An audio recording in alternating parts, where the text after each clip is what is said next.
And we are live, Madam Secretary. Thank you, Carol Mathis. Good morning, everybody. I welcome everyone to the completion of our workshop meeting, and we'll be going into our action meeting later this morning. With that, Carol, I think I can just go straight into the presentations. Yes, ma'am. You need to call the suspended meeting to order, which you've just done, and then we'll go into our last presentation. Excellent. So anyway, we are reconvening the workshop, and with that, I am going to turn this over to, I believe it's Ronique Day. Good morning. Oh, and Ronique and Brooke Jackson. Yes, good morning. Madam Secretary, members of the board. Morning. See you. I just wanted to take a moment to introduce Brooke Jackson. I know many of you have met her already. She is now going to be taking the lead as the SMARTSCALE lead person as Chad is standing up our project pipeline. So I wanted to at least take a moment to introduce you all. A little bit about Brooke. She actually has been around since SMARTSCALE was HB2. So for those of you who have been around for a while, that's, you know, it was introduced as House Bill 2. So we are very happy to have Brooke here this morning. Brooke. Thank you, Veronique. Good morning. Madam Secretary, members of the board, thank you for having me. I'm going to go over the modification. Yes. Can you hear me? Good morning. I'm just welcoming you. Yes, recall the days, and I think Scott Kasbowitz and Marty, Allison, a few of us, John Malvin, there were a few HB2s that year. So we changed it to SMARTSCALE. Yes, there was a scandalous one. Yeah. And now we're not. And now we're not. Yes. Well, thank you for having me. I'm going to go over modifications to the fourth round of the SMARTSCALE staff scenario, which we would like for that to be implemented into the 6-year improvement program next month. Modifications to the staff scenario were made in collaboration with the board, the applicant community, and the OIB and the VDOT and DRPT staff. Next slide, please. Okay, so this right here is the summary of the staff recommended funding scenario, which was presented in January and updated in February due to scoring corrections. We had 397 projects that were scored and 156 projects were recommended for funding. This amounted to 22% of the SMARTSCALE request. There's a 3-step process to determine funding, and all the steps we use the benefit and the SMARTSCALE cost to determine the ranking. In step 1, only localities are eligible. And this step, it included the 2020 omnibus bill for the first time, and it gave an additional $393 million to the district grant program for a grand total of $883 million. So in this round, it's important to note that this pot makes the majority of the money that's left over for adding projects to the consensus scenario. Step 2 funds projects submitted by regional entities and with high priority funds, and 30 projects this round were able to be funded that way for $248.8 million. In step 3, we fund the remaining top scoring projects statewide eligible for high priority funding until we do not have money to fund the next project. And this round was kind of unusual. There was only less than $1 million left at the end. So high priority funds will not be distributed or throughout the consensus scenario. Next slide, please. Okay, in some rounds, we come back in May with higher projections, but that was not the case this round. And unfortunately, revenue projections were lower than presented at the staff recommended funding scenario. This has been discussed with the board members in advance of the consensus scenario. So in the consensus scenario, the losses this round were offset by deallocation amounts from previous project cancellations, and this affected the district grant program in the amount of $22.3 million and the high priority program in the amount of $18.3 million. So now I'm going to dig into the modifications by district. If you can go to the next slide. Thank you. And we're going to start with Bristol. Bristol had one project that was added with DGP funds and deallocated funds from a canceled round 3 project. This was the next highest scoring project, and this application was in several rounds of SMARTSCALE and is a very high priority for the district. So we're happy this one is on the list. If you go to the next slide for me. In Culpeper, we're only requesting 2 additions for Culpeper, one in Fluvanna and one in Fauquier County, and they're both turn lane projects that will be funded with district grant pot funding and tele-fee funding. Next slide. All right. In Fredericksburg, we're requesting that 2 projects are unfunded and then funding 2 more projects for a net zero change. In Stafford County, they are actually going to fund Lay Hill improvements themselves. And then the STARS Route 3 project is going to be unfunded to fund higher benefit projects.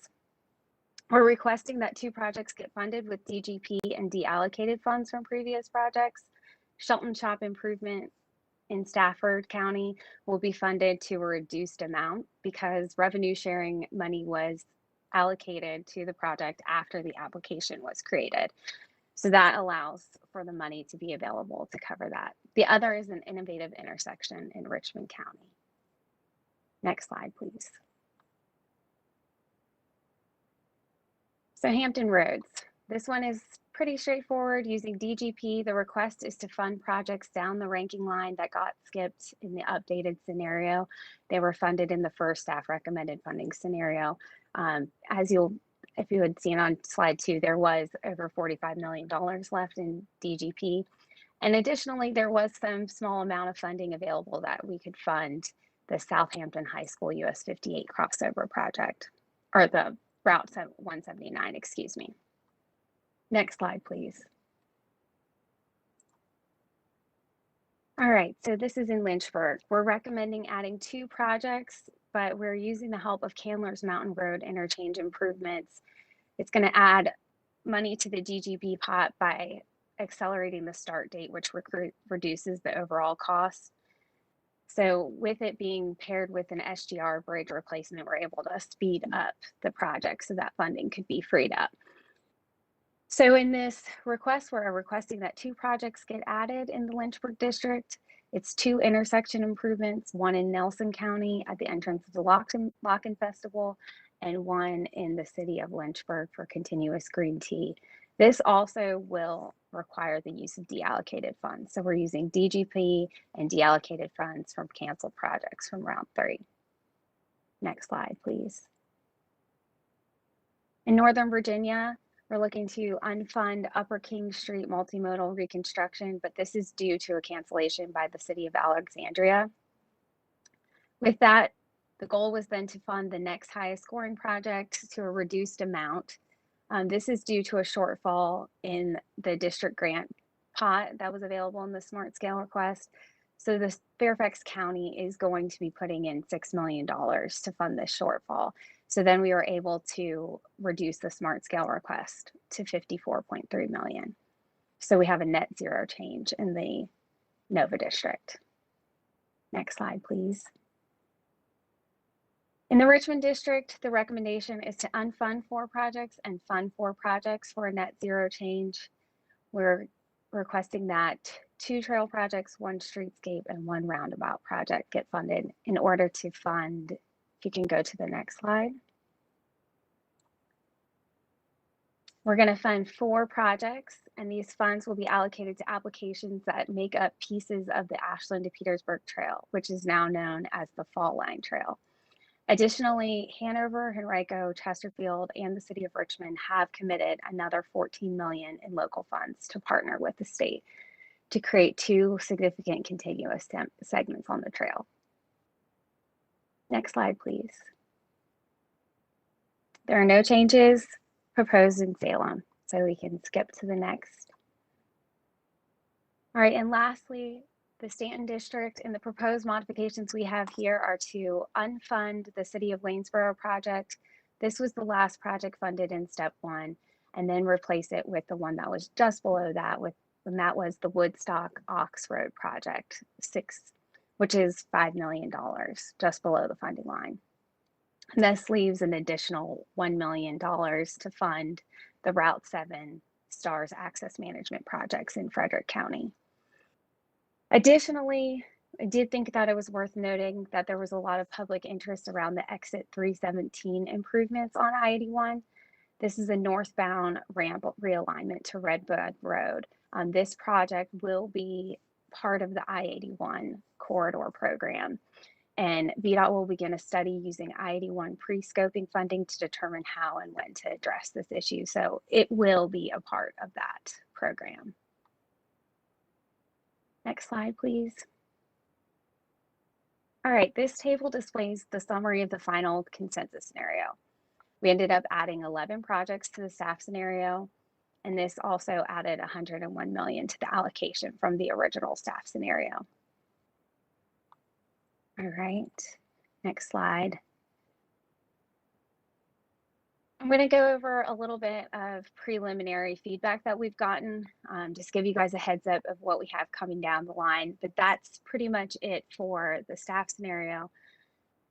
For preliminary feedback that we've gotten, we've been deep into data collection from applicants, VDOT, DRPT, CTB members. We've been having one-on-ones, so we've gotten a lot of feedback on what's to come for round 5. We don't anticipate any huge changes in methodology, but this is a quick and simple, bigger comprehensive.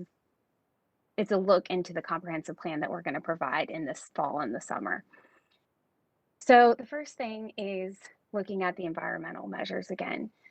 We have gotten some feedback in that particular area about looking into and exploring carbon emissions in the air quality measure. Additionally, the E2 measure, that's our impact to natural and cultural resources. We Brooke, need to look, yes. can I ask you a question? Sure. On the air quality piece, I'm just going to check real quick and see if Rob Carey is on the call this morning. I am. So, Rob, do you mind just sharing with the group, this is a minor piece of this particular presentation, but some of the work we're doing on trying to establish that standard for measuring the greenhouse gas emissions? Sure. And we're really doing two things. We're doing or have done and completed a draft of a statewide review of greenhouse gas emissions. And I do want to say, I should have started out by first of all thanking the Southern Environmental Law Center, Tripp Pollard, and some of the other staff there, Travis and Carol. We've worked with them extensively throughout this. And they helped us not only in scoping those, but in reviewing and commenting, and we continue to work with them. That is not finalized, that statewide, we're getting ready to send them what we believe to be the final report, but we want to get their comments so we can really get it finalized. And then the second thing we're doing is a pilot on the I-95 corridor to look at project-specific quantification of greenhouse gases as opposed to the statewide baseline study that we've done. And our goal with that is to look at, we chose 95 because it's a multimodal corridor. You've got VRE in that corridor, you've got transit providers in that corridor, we have express lanes, we have general purpose lanes. And we're gonna look at that in a number of scenarios between Fredericksburg and up to Springfield, and to really see if there is a good way to quantify greenhouse gas emissions and where the break point between smaller projects and larger projects, and looking at different modes of transportation to see how those could potentially be quantified. And if possible, the end goal would be is if there's a way to wrap that into SMARTSCALE scoring at some point in the future, where we could have some recommendations to really take quantifiable measures like all of SMARTSCALE. Really, as somebody who was involved in the development of measures from the beginning of SMARTSCALE, the real basis of SMARTSCALE is that it's quantifiable measures that compare really apples to apples across all projects. And I think it's critically important that if we can do that on the greenhouse gas side, it would be very beneficial.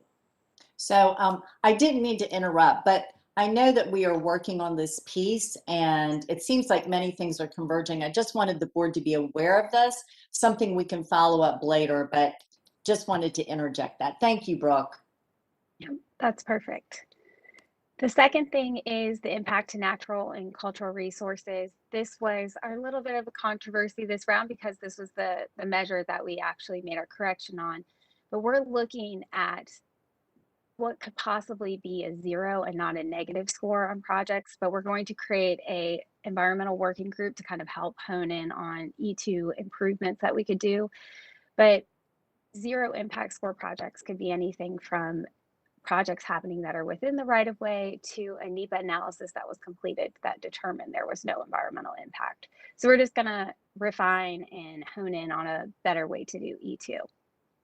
The next thing is we've received feedback regarding improving the consistency and transparency of the cost estimate process.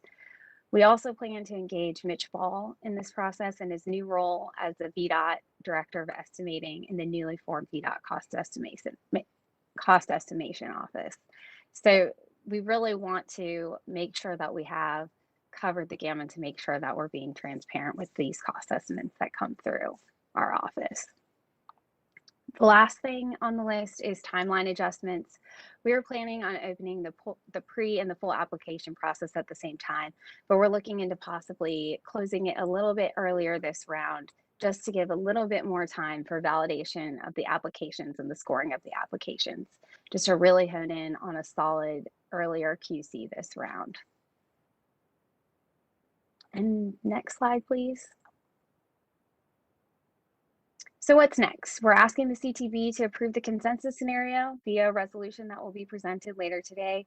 We're asking that the resolution occur in May so that the projects can be included in the 6-year improvement program next month. And we're planning on coming back to the board again in the summer and fall timeframe to present findings on our lessons learned and possible methodology improvements for round 5. With that, that's it. And I appreciate the time and thank you for hanging in there with us. Brooke, really excellent job. So thank you so much. I very much appreciate this.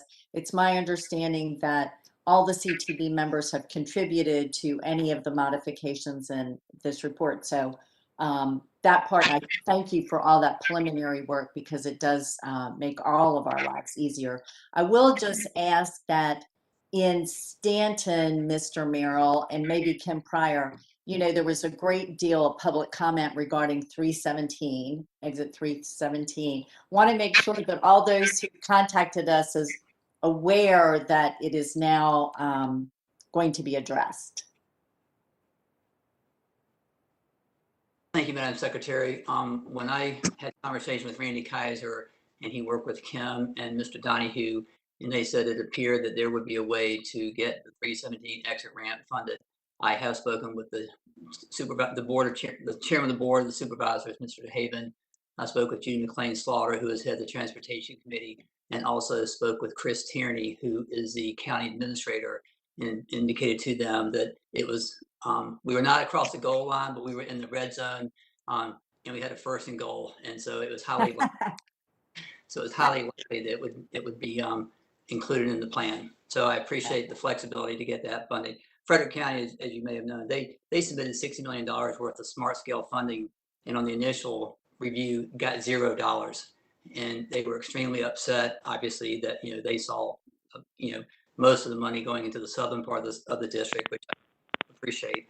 And so getting that project funded was very important to them. So thank you for your support of that. And they were very thrilled. Great. I will say, Kim Pryor, are you on the call? Yes, ma'am, I'm here. So I really want to thank Kim again for all the work she does in organizing our public hearings. And we had 9 in all the districts this year, and Kim was in charge, but every comment we pay attention to. So for those who wonder, does it really matter if you come and express your opinions? It really does. And we work very hard to listen, consider, and incorporate when we can, a lot of their recommendations. So Kim, thank you. Thank you. I did have one question, if I may. The very next project that wasn't funded on SMARTSCALE, I don't want to take the board's time today.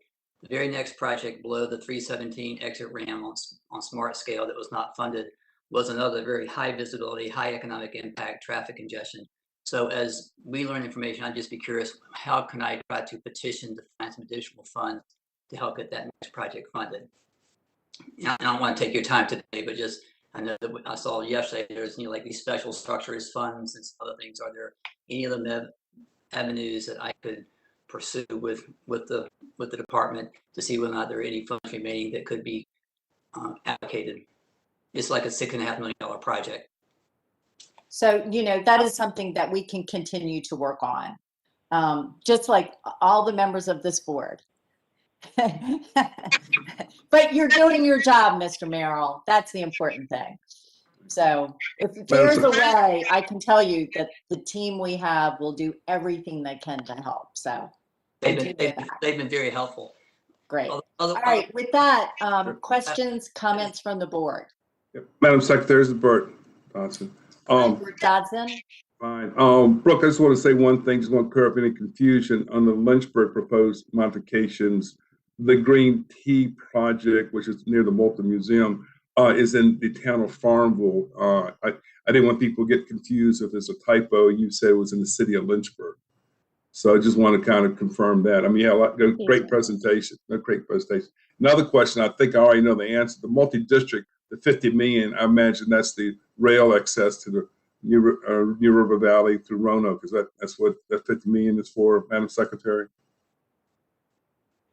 Or not?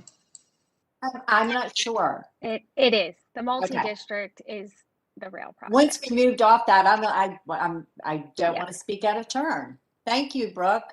You're welcome. It's slide 2 for that. Thank you, ma'am. You're welcome. Anyone else?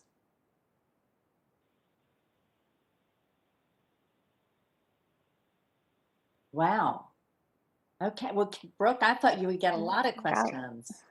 They Anyway, get no, easy thank on you me on all. my first. With that, thank you, Veronique. Thank you, Chad. I know you're there with all of us. Jennifer Mitchell, are you here for your report? I am. Good morning, everybody. Happy to be here. Good morning, Director Mitchell. Good morning. How you feeling? I'm feeling pretty good. Good. A little gimpy, but good. So just a few updates. On May 5th, as I know many of you know, because you were invited or you were able to attend, we had an announcement with the governor in Christiansburg on our Western Rail Initiative. We have signed a term sheet with Norfolk Southern on the $257 million arrangement to extend a second Amtrak train to Roanoke and then extend both of those Roanoke trains eventually to Christiansburg. And that includes $38 million for acquisition of the Virginian line, which is about 28 miles of rail between Salem to the Merrimack, which is where the location of the proposed station would be. We are beginning an alternatives analysis with some support from VDOT on the exact station location in that area.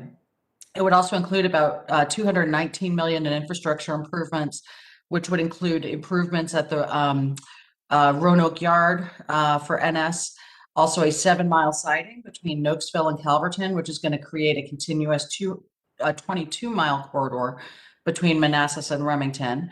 And then also additional improvements between Salem and Christiansburg to be able to run a passenger train, as well as a platform. And we do intend to partner with the New River Valley Passenger Rail Station Authority that was just set up on the station facilities itself. On the CSX agreement, we do intend on Monday, May 25th to actually assign the 6 definitive agreements from CSX that we have with CSX from DRPT over to VPRA. We will also be transferring real estate rights that we've obtained as part of our sale date 1 with CSX between DC and Petersburg. So that assignment would happen next week upon approval by the VPRA board. In terms of Amtrak ridership, we're continuing to see ridership increasing over what we saw this time last year.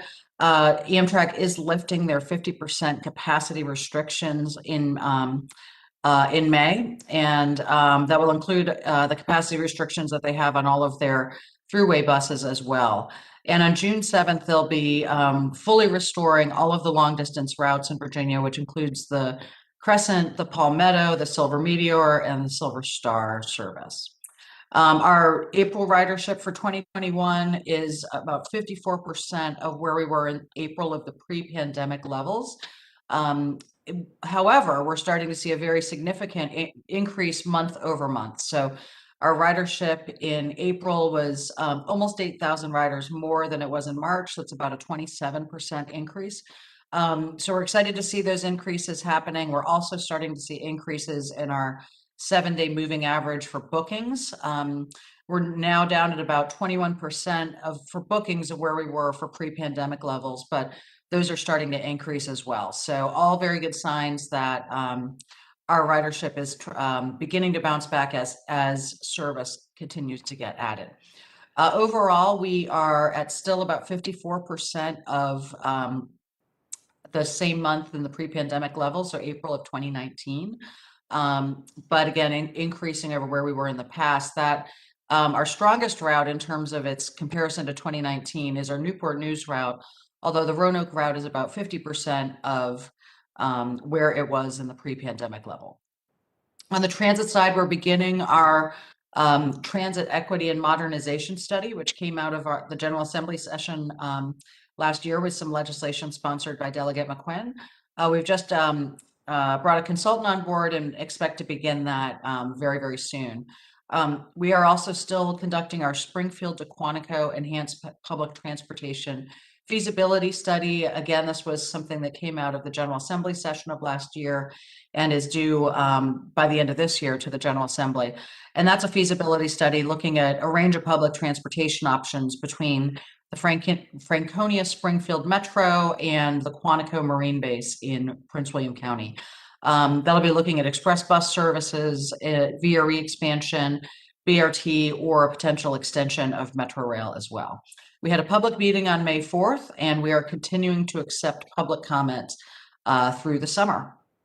So with that, that's my update for this week. I'm happy to take questions. Questions or comments?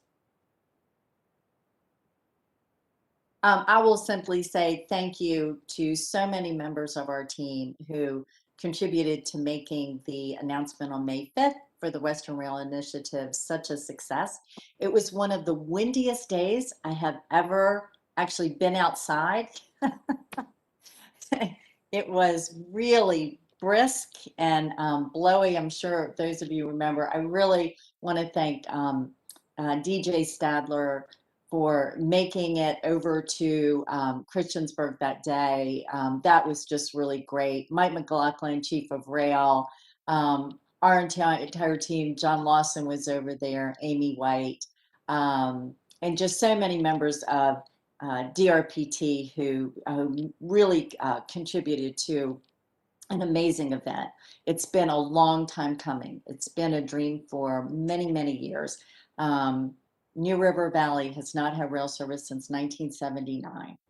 And this was a really big day for Roanoke, Lynchburg, Charlottesville, Culpeper, Manassas as well, because we are adding another train. So that'll come in FY22, and we're going to really begin to create that loop on the western part of the state. So anyway, it was just a very important day. Also, a special thank you to Ken King and David Clark, who are over in the Salem district with VDOT.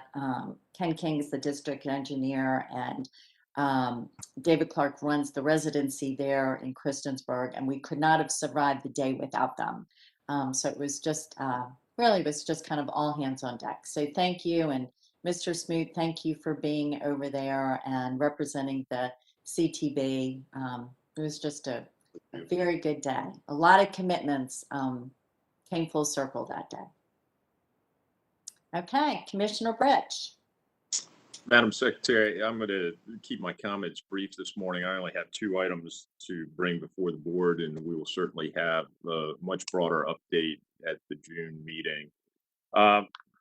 Similar to you, we had an exciting day the day after your announcement, which was May 6th, and where our team participated along with the Hampton Roads Connector partners and our German friends. That we had a factory acceptance testing of the tunnel boring machine for the Hampton Roads Bridge Tunnel. I'm happy to report that we got a full tour of the product that we are buying. and is now being disassembled for shipment to come to the United States. So at the June meeting, we will be sharing a video with you about the construction, the time sequence construction of the tunnel boring machine, Mary, and its operations in parts of the factory acceptance testing. So we continue to make significant progress on the Hampton Roads Bridge Tunnel.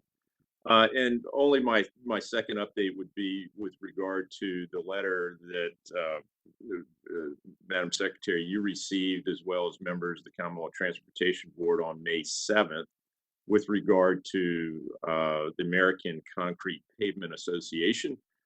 I'm happy to report that we continue to have open dialogue with the Concrete Pavement Association, and we are in the process of setting up a meeting to continue to look at a two-pavement system here in Virginia. So those discussions are continuing or are re-engaging, and therefore we'll be bringing updates to the board once those discussions are had.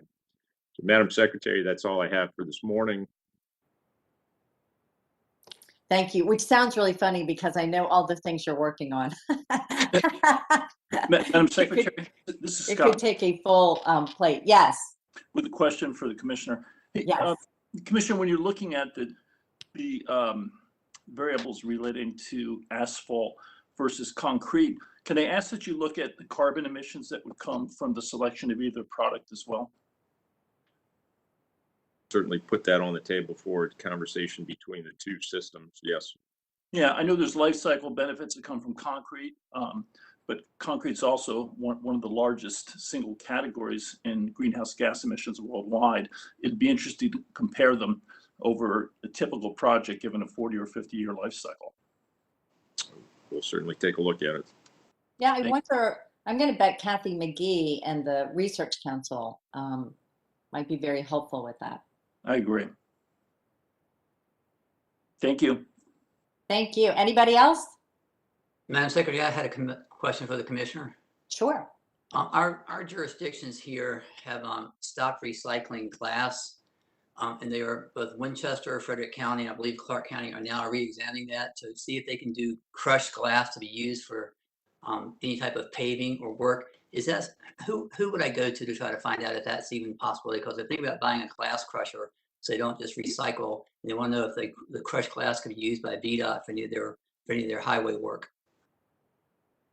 Mr. Merrill, I'm going to have to get with the chief engineer to be able to look into. I know that that's been a subject in past years, many years ago, and where that sits, and what our disposition was many years ago when we looked at it. So we can take that offline and get back with you directly. Okay, thank you. I'm going to ask, is Kathy McGee on the call? Yes, ma'am, I'm here. Hi, Kathy. Have you all done research on this issue? We have, but it's been some time. So as the commissioner said, I need to go back and look and see what the findings and conclusions were from that work, and I'd be happy to get with Mr. Merrill directly. Madam Secretary, I'm just curious. Thank you. Yes, Ms. Hines. Let me just chime in on this question because Northern Virginia has stopped recycling glass as well. So I think it might be of more interest broadly than just in the Staunton district. So whatever the answer is, I'd appreciate knowing it too. I think we all would. I think that's just a very interesting question. So thank you for raising it. So, and I know the commissioner and I would like to know as well. So anyway, okay, that's great. I am going to adjourn the workshop, and I am going to convene the action meeting. And I'm going to turn it over to Allison to talk.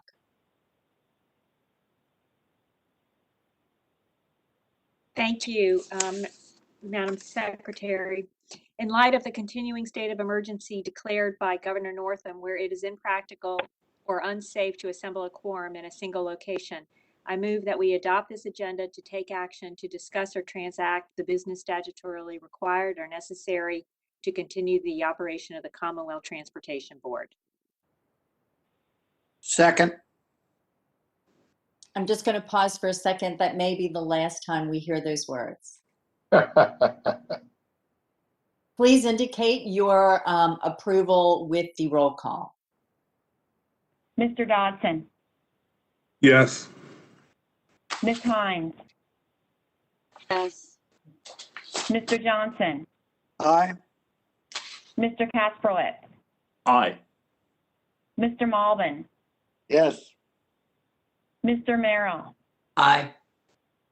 Mr. Miller, Yes. Dr. Smoot, Aye. Mr. Stinson, Mr. Williams, Aye. Mr. Yates, Yes. Mr. Brown, Yes. Ms. Tunk. Yes. The roll is complete. The motion's passed.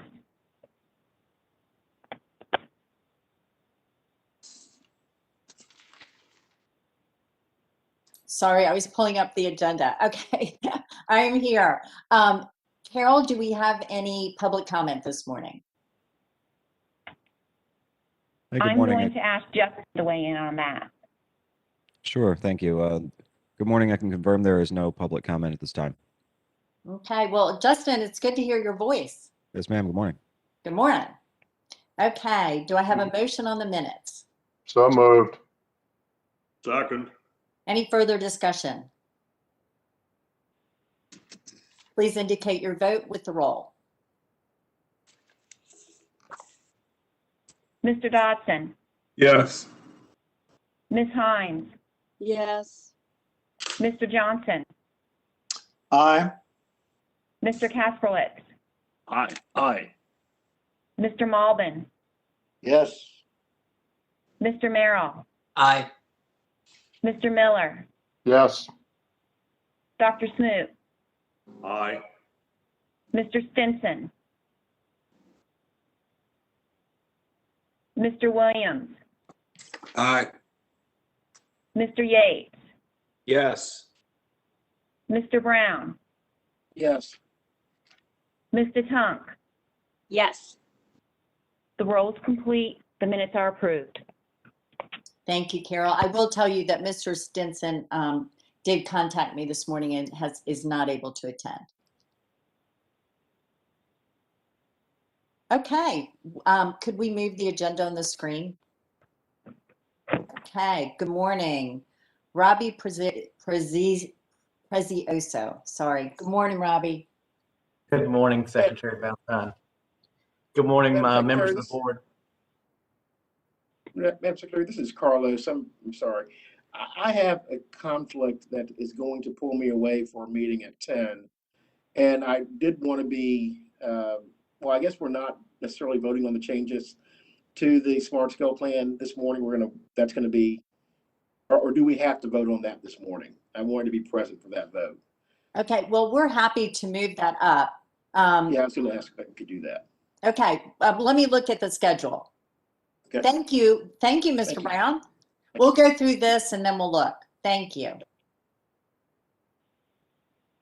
Good morning, Madam Secretary, members of the board. We have one item for you today.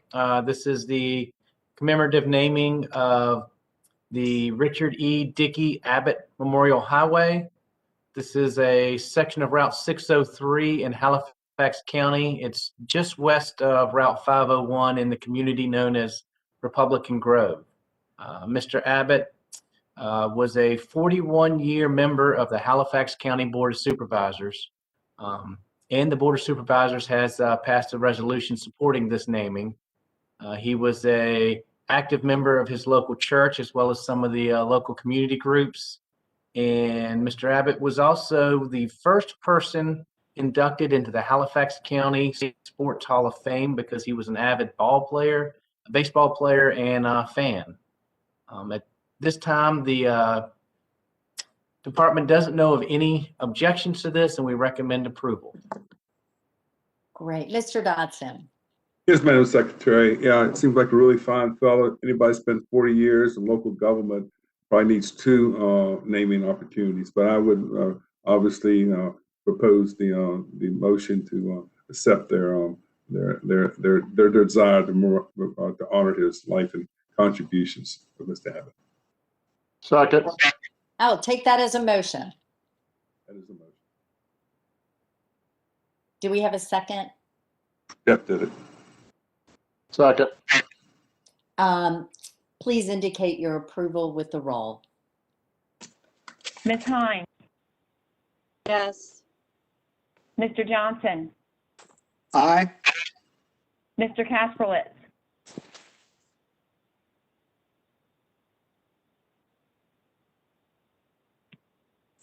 Mr. Malbin, Yes. Mr. Merrill, Aye. Mr. Miller, Yes. Dr. Smoot, Aye. Mr. Williams, Aye. Mr. Yates, Yes. Mr. Brown, Yes. Mr. Tonk, Yes. Mr. Dodson. Aye. The roll's complete. The motion's passed. Tim Pryor. Welcome back. Thank you, Madam Secretary. Did we want to take the SMARTSCALE resolution ahead of me? Well, that's okay. I think we can do this one, and I'm trying to pull up having a trouble right at this moment. Okay. Accessing my other email. So we'll go through this and then we'll pull it up. Okay. I have two items for the board's consideration today. The first is the amendment of two projects. The first project is in Spotsylvania County. It's funded with local funds. It's a project to construct turn lanes in Spotsylvania County near Hood Drive. The second project is also funded with local funds. It's in the city of Norfolk, the St. Paul's Neighborhood Redevelopment Project, and I recommend your approval.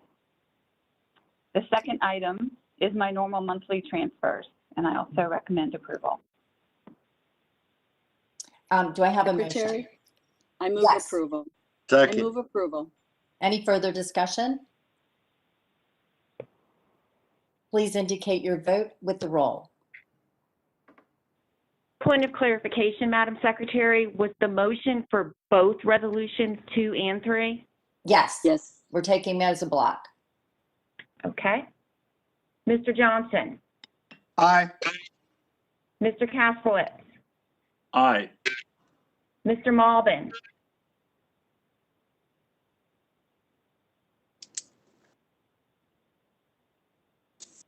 Mr. Merrill, Aye. Mr. Miller, Aye. Dr. Smoot, Aye. Mr. Williams, Aye. Mr. Yates, Yes. Mr. Brown, Yes. Mr. Tonk, Yes. Mr. Dodson, Yes. Ms. Hines, Yes. Mr. Stinson.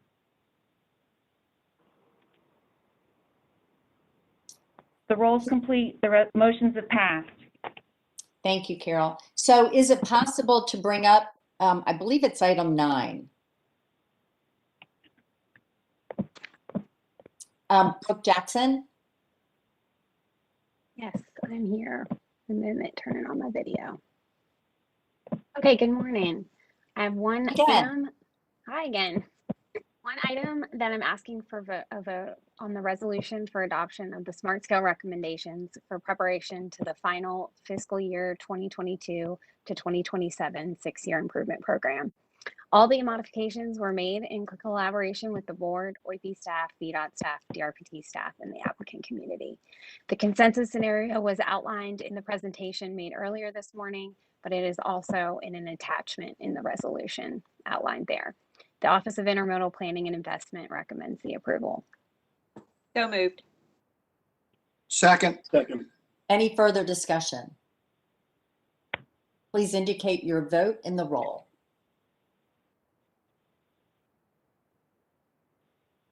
Mr. Yates,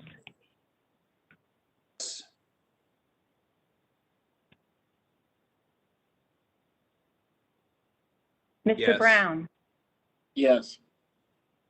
Mr. Tunk, Yes. Mr. Dodson, Yes. Ms. Hines, Yes. Mr. Johnson, Aye. Mr. Kasperlitz, Aye. Mr. Malbin, Yes. Mr. Merrill, Aye. Mr. Miller, Aye. Dr. Smoot, Aye. Mr. Stinson, Mr. Williams. Aye. The roll's complete. The motion's passed. Thank you. Thank you, Mr. Brown, for bringing that to our attention. Thank you for accommodating me. And I'm gonna thank you sign for off now. all the work on this. Appreciate Really, the really collaboration with important. staff. Thank Staff was great. Veronique and Kim and others, they really helped us pull this off. So thanks a lot, guys. Sorry I got to Thank run. you. Have a great day. Okay, I believe Laura Farmer. Good morning, Madam Secretary and members of the board. Joining me today is George Scruggs on the presentation of the resolution that authorizes the issuance and sale of the Commonwealth of Virginia I-81 program revenue bond. George serves as the board's counsel on this transaction, and he's here today to help with any questions that I might not be able to answer on this item for your consideration. The resolution authorizes the master indenture of trust, this being the first issuance of I-81 debt. It also authorizes certain other documents, including the payment agreement. It authorizes the issuance of the bonds, Series 2021. The bonds are limited obligations of the board and of the Commonwealth, and they're payable and secured by the revenues pledged under the indenture. It also acknowledges that it is in the best interest of the board for this sale to be executed as a negotiated arrangement. In the resolution, the CTB approves the preliminary official statement in its substantially final form. The recent update that you received overnight acknowledges that we are continuing work among VDOT staff, our council, the selected underwriter council, financial advisors, the Department of Treasury, and the Secretary of Finance on the inclusion of the audited financial statements of the Commonwealth as an appendix to the preliminary official statement. The resolution also authorizes us to get to the official statement for the transaction. It includes the approval of the first supplemental for the transaction. The execution and delivery of the bonds is also authorized, and it approves our continuing disclosure agreement to the market on these bonds and the future status of the revenue. It also authorizes future action whereby we would request the Treasury Board approve the terms and the structure of the bonds as required, as well as approval of the governor for the sale of the bonds.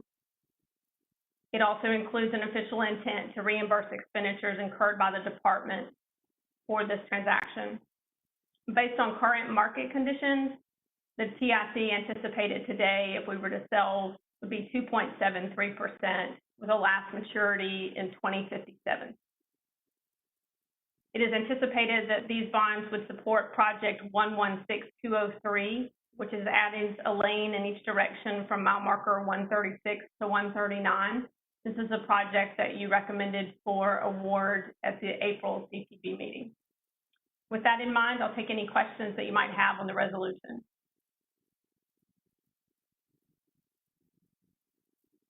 Do I have a motion? So moved. Mark Merrill. Second. Okay, any further discussion or questions?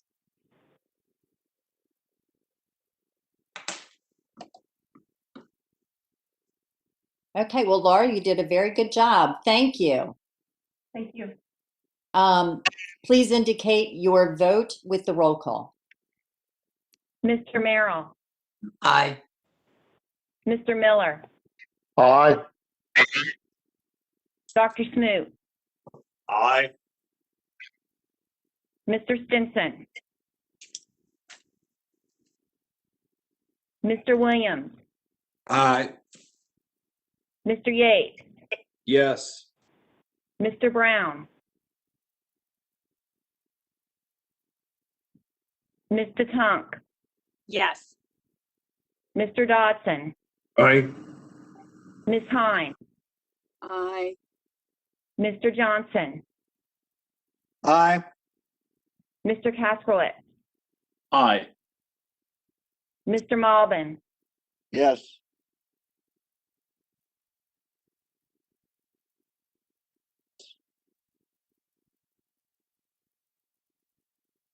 the roll's complete, the motion's passed. Okay, thank you. Susan Shaw. Good morning, Madam Secretary, members. Good morning, welcome. Thank you. So this action that we're recommending the CTB take today is related to the 495 extension of the existing 495 express lanes. We presented last month, as you might recall, and talked about our public involvement and outreach, as well as the extensive coordination we've done with our stakeholders. And so today we're asking the CTB for 4 actions, all related to this about 2-mile extension of the existing express lane. So first is to designate the extended lanes as high occupant toll lanes. Second is to designate the occupancy requirement as 3 or more, or HOV3. Third would be to authorize the commissioner to establish the conditions for the use of the lanes in accordance with the 495 comprehensive agreement as it might be amended. And then lastly, to authorize the commissioner to execute a toll memorandum of understanding with Federal Highway Administration. And that would be between the department and FHWA, and it would just replace the existing agreement that is already there on the current system. And so with that, we recommend action. Do I have a motion? Madam Secretary, I will move approval. Second. Any further discussion? Madam Secretary, could I ask 1 or 2 questions, please? Sure. It's Mary. Of course. So what we're doing today is a limited set of actions in order to allow this to continue to move forward. And I note that the last thing Susan talked about was that we would be authorizing you or the commissioner to ultimately sign an agreement with an updated agreement with Transurban. Is that right? Well, the updated is with FHWA. Oh, with FHWA. So we're not all the way through our conversation. I guess that's really my point with Transurban. All the details are not, or all the components of our agreement are not nailed down yet. Is that correct? Ms. Shaw? Well, I would say it does authorize the commissioner to move forward with an amended and restated comprehensive agreement as it might be amended, which would be needed, for this agreement with Transurban. And we are not through the process with Transurban. We are looking to, we've agreed generally. We've been in a draft framework agreement, and as we keep moving forward, we keep finalizing more of those details. So we now have a term sheet that outlines the major commercial component. Transurban would then submit a binding proposal to us later this year, and then following that, we would actually go to commercial close in August, and then financial close at the end of the year. Thanks, Susan. That's very helpful. I just want to say for my colleagues' benefit and also for the listening public that I think this administration has really heard the concerns about transit. We have a letter from the secretary to the chairman of the Fairfax board guaranteeing at least some funding and initial buys of buses to begin transit when it makes sense, and that we as a state and the CTB as a board are very concerned about environment as an overall impact on all of our projects. So my vote today for this is that we need to keep this moving, but understanding that these regional concerns are are real, and I believe that this administration will be in a position once we get to that August date to talk about some of the ways in which we may address some of the concerns the region has articulated. Thanks. I did want to point out, though, that Commissioner, this is authorizing you to sign the new MOU with FHWA as well. Madam Secretary, that is correct. Susan has indicated that it's the continuation of the existing toll. This is simply the extension of the 2 miles of the existing Capital Beltway extension that we have. So it is the authorizing documents to continue, as Ms. Hines has indicated, to continue to advance the project.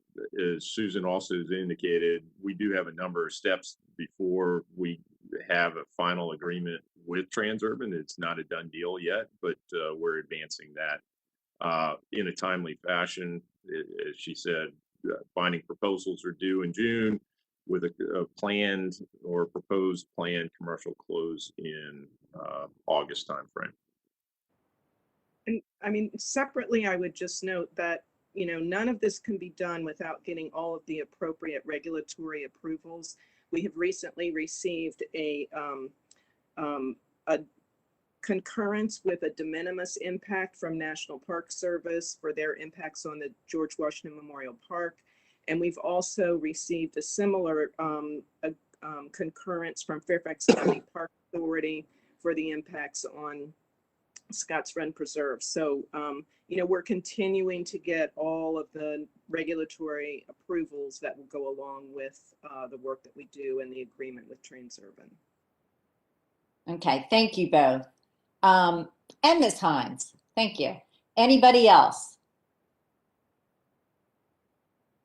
Okay, with that, please indicate your vote with the roll call.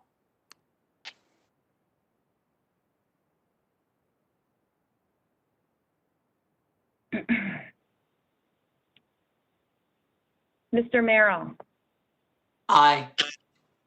Mr. Miller, Aye. Dr. Smoot, Aye. Mr. Williams, Aye. Mr. Yates, Yes. Mr. Brown,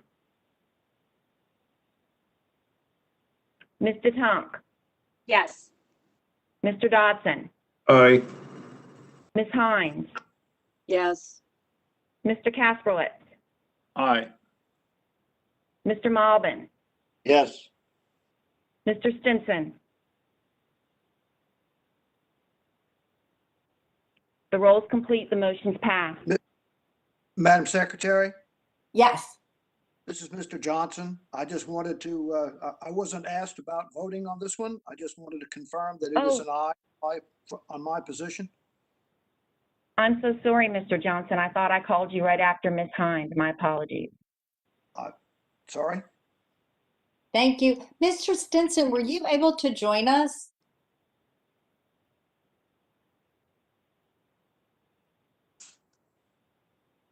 Okay. Thank you, Carol, for checking. Okay, Mr. Pittard. Good morning, Madam Chair and members of the board. I'm here recommending your approval of the fiscal 2022 Virginia Passenger Rail Authority capital budget as amended to add funding to the capital grants section as was presented to you yesterday. Once again, the approval will be conditional upon the Virginia Passenger Rail Authority Board approving the proposed amendment at its May 24th meeting next Monday. Thank you. So moved. Second. Any further discussion? Please indicate your vote with the roll call. Mr. Miller, Aye. Dr. Smoot, Aye. Mr. Williams, Aye. Mr. Yates, Yes. Mr. Brown, Mr. Tunk, Yes. Mr. Dodson, Aye. Ms. Hines, Aye. Mr. Johnson, Aye. Mr. Kasperlitz, Aye. Mr. Malden, Yes. Mr. Merrill, Aye. Mr. Stinson. The roll is complete. The motion's passed. Okay, I believe Mr. Lawson's up next. Yes, good morning, Madam Secretary, members of the board. Good morning. The item I have before you this morning is seeking changes to the memorandum of agreement with NVTC related to I-66 inside the Beltway.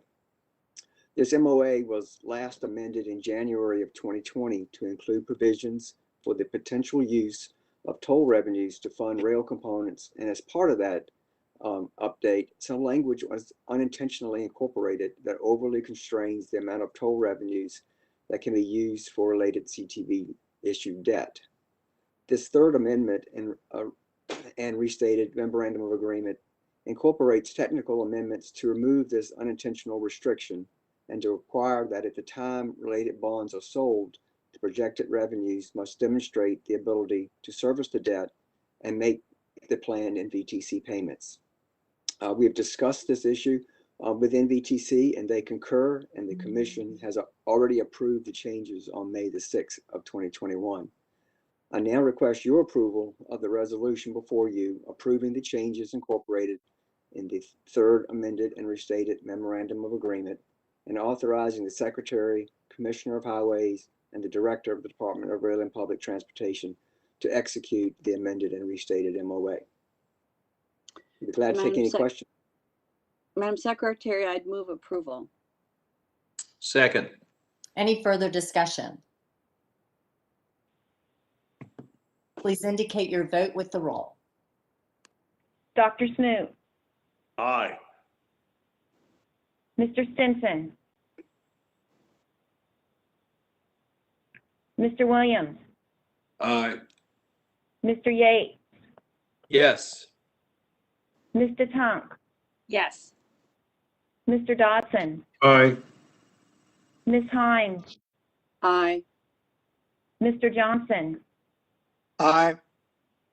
Mr. Kasperlitz, Aye. Mr. Malden, Yes. Mr. Merrill, Aye. Mr. Miller. Aye. The roll is complete. The motion's passed. Thank you, Carol. Good morning, Mr. Cardell. Good morning, Madam Secretary, members of the board. For this agenda item, if you'll bear with me, I'd like to take a little time to provide some context to the resolution you're being asked to consider. A critical piece needed for the expansion of the Express Lanes network in Hampton roads is providing a toll solution that will control congestion while at the same time maximize throughput.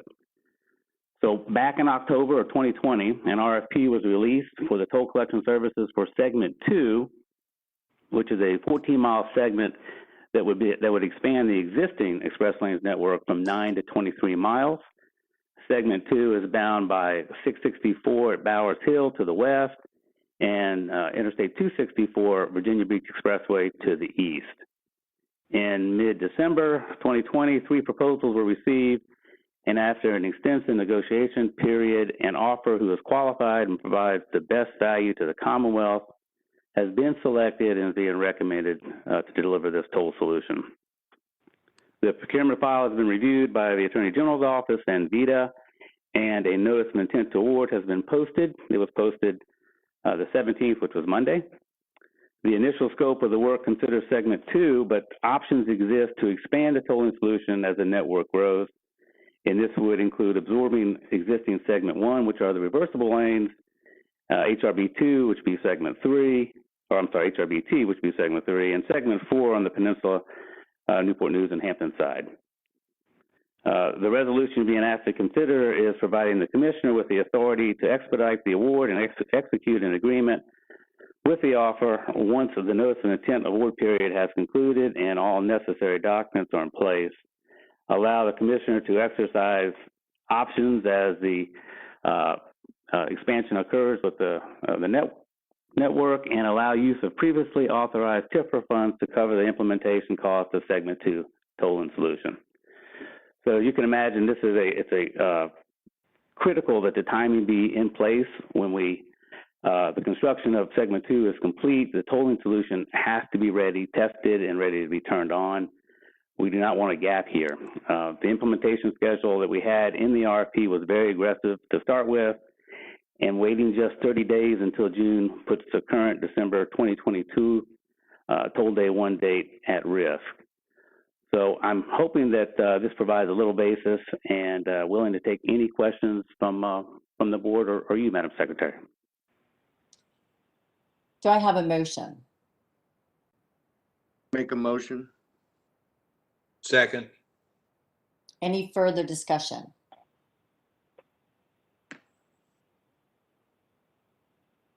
Okay, please indicate your vote with the roll call. Mr. Williams, Aye. Mr. Yates, Yes. Ms. Tunk, Yes. Mr. Dodson, Aye. Ms. Hines, Aye. Mr. Johnson, Aye. Mr. Kasperlitz, Aye. Mr. Malbin, Yes. Mr. Merrill, Aye. Mr. Miller,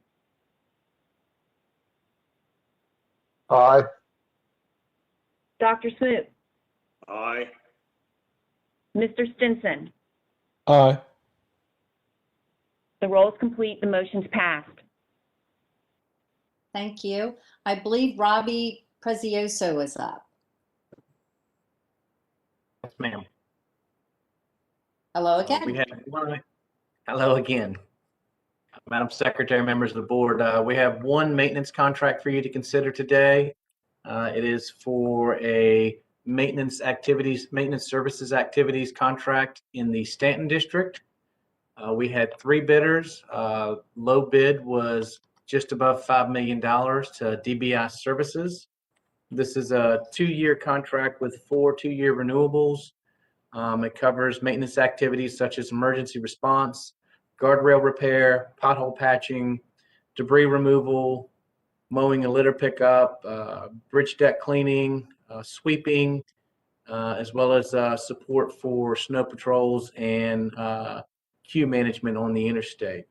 The contract would begin on August 1st. We would recommend this contract for award. Mr. Merrill.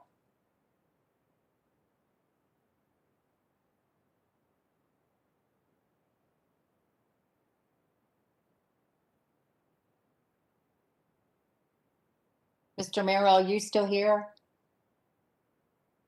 I'm in favor of this and appreciate the work that Randy and team have done on this. Okay, I'll take that as a motion.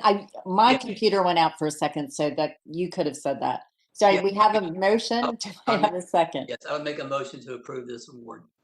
Second. Any further discussion? Please indicate your vote with the roll call. Mr. Tunk, Yes. Mr. Dodson, Yes. Ms. Hines, Yes.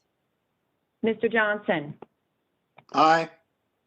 Mr. Kasperlitz, Aye. Mr. Malbin, Yes. Mr. Merrill, Aye. Mr. Miller, Aye. Dr. Smoot, Aye. Mr. Stinson, Aye. Mr. Williams, Aye. Mr. Yates. Yes. The roll is complete. The motion's passed. Mr. Caples. Madam Secretary, members of the board, try and wrap us up quickly here. I have 3 projects for your consideration today. The first is order number F18. This is a Bristol district project for bridge rehabilitation on multiple structures on exit 64 on I-77. We had 3 bidders on this project. The low bidder, Lanford Brothers Company out of Roanoke, Virginia. The low bid, as you can see, was below the design estimate and within the range of the evaluative estimate. After conducting our bid analysis, we recommend award of the project to Lanford Brothers Company. Mr. Stinson. Madam Chair, I move approval. Oh, it's nice to see you. I couldn't tell, Carol could see you coming in, and anyway, didn't want to miss you. Good morning. Wait a second. Second. Any further discussion?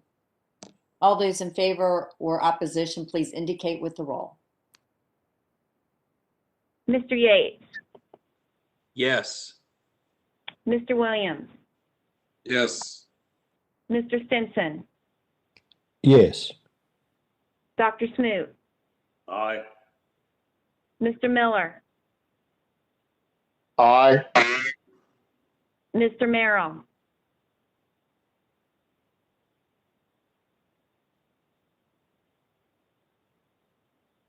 Mr. Malbin, Yes. Mr. Kasperlitz, Aye. Mr. Johnson, Aye. Ms. Hines, Aye. Mr. Dodson, Aye. Mr. Tunk. Aye. The roll is complete. The motion's passed. All right, our next project is order number C40. This is a Fredericksburg district project for commuter parking lot facility on Route 1.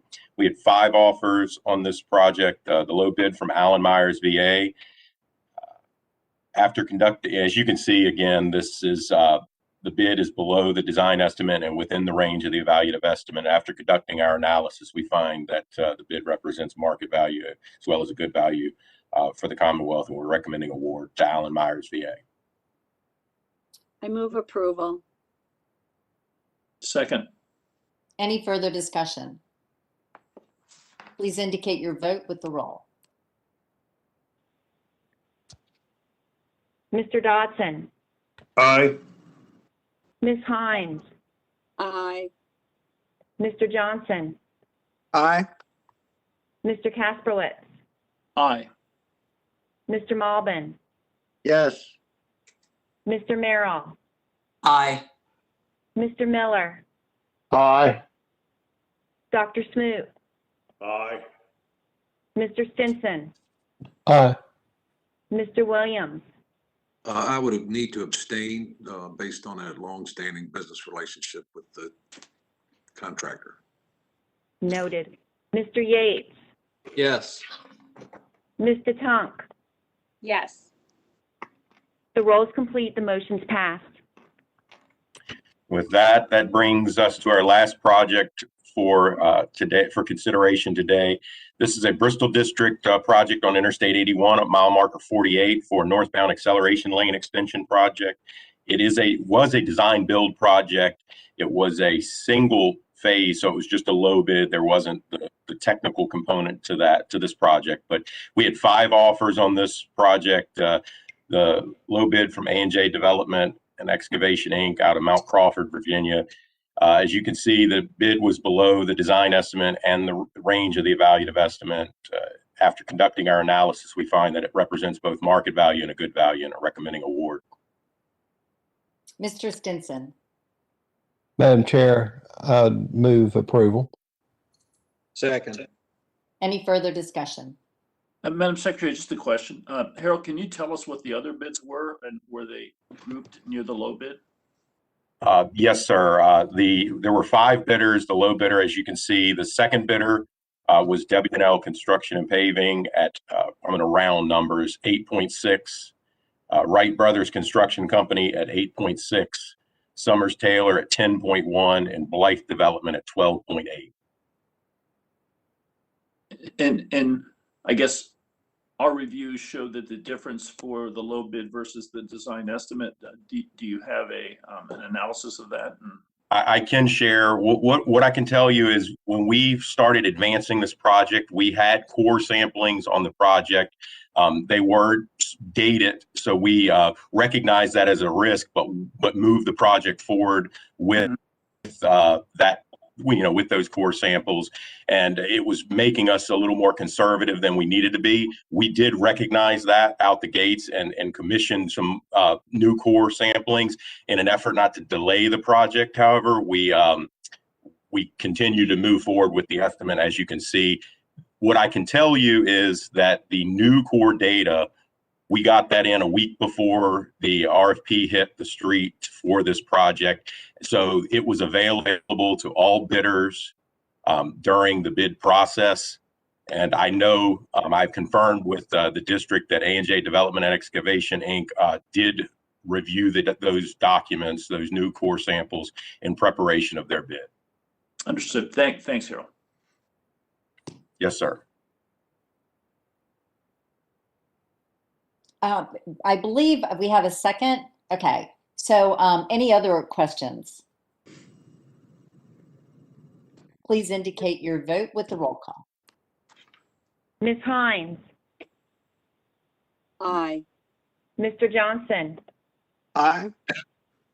Mr. Kasperlitz? Aye. Mr. Malbin? Yes. Mr. Merrill? Aye. Mr. Miller? Aye. Dr. Smoot? Aye.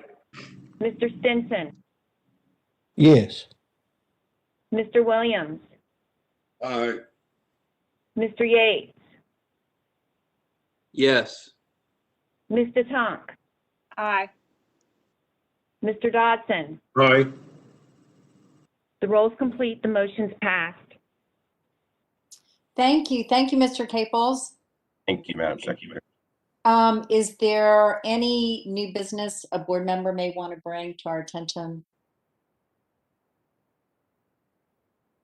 Okay, I'll just Madam Secretary, this is Bert again. I was going to see in August, you said you're going to have a virtual meeting, but when next couple of weeks, y'all probably decide the date, or you try to get some dates from all the board members. Yeah, I need to get, I need to actually figure that out. But yes, we will let you know as soon as we can, and we would hope to keep it.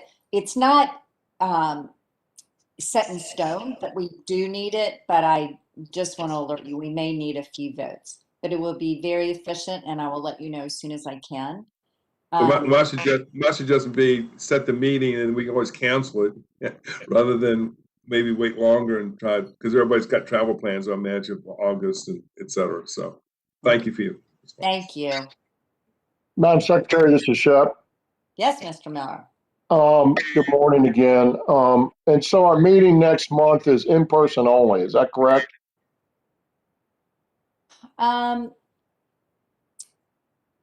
was scheduled to be traveling. Carol, can you answer that? Will people have the option?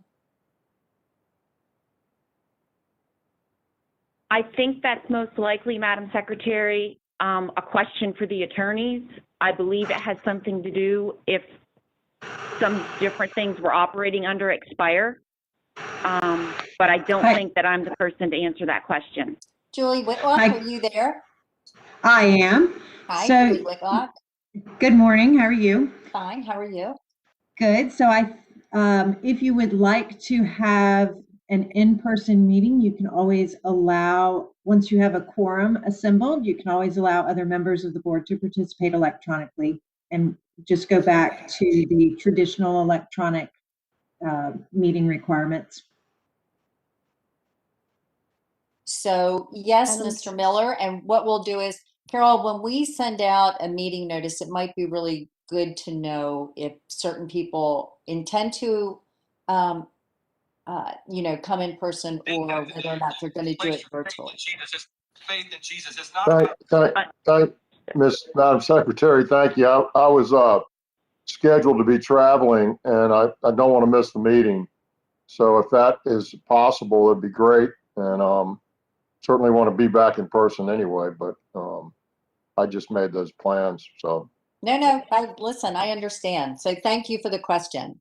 thank you, ma'am. It won't be the last time we get this question. So that is important. Anything else? Madam Secretary, can I just ask a question about the August meeting then, which you had said potentially could be a call? So we have a choice at this time between being. That's what I have to do- find out. That was what Okay. I was saying. I don't know if I can, but I'm going to investigate that. Since it'll be very brief, I'm really wondering if we couldn't make it a virtual meeting, but I need to do more homework on that. Yeah, I will just say that my memory from being on the local board was that we had to pass a particular resolution to allow some people, once a quorum was assembled, to call in. I don't remember us doing that for the CTB. So I just flag that because I don't think we ever passed that resolution. Julie? I don't have the statute in front of me, but I do know that there are certain instances when you have to have passed a resolution. You don't have to do it for every meeting. So we can look at the board's minutes and see whether you have a policy about electronic participation. What's going to happen is that if the state of emergency is lifted, then you're going to lose the language from the Appropriation Act that allowed for completely virtual meetings, and we'll fall back to the FOIA language that's been there that talks about how to have an electronic meeting. So, And we can yes, we will review. go through that because I do believe that if it's required, that anyway. We have dealt with this before, so we'll get with Rick Walton and Joanne and Julie and make sure everything is done properly. And perhaps we won't need it, so we will let everybody know. I will close with this note. This morning we passed a resolution naming the Richard E. Dickey Abbott Highway in Halifax County. Steve Pittard, are you still on the call this morning? Yeah, I'm here. Do you like to update the board on his family lineage? Sure. I guess his grandson, Friday night, he's a pitcher for University of Virginia, and Friday night, his last home game, he threw a no-hitter. His last home game. So anyway. Yeah. Thought it'd be nice to mention that. So anyway, we'll end on a high note.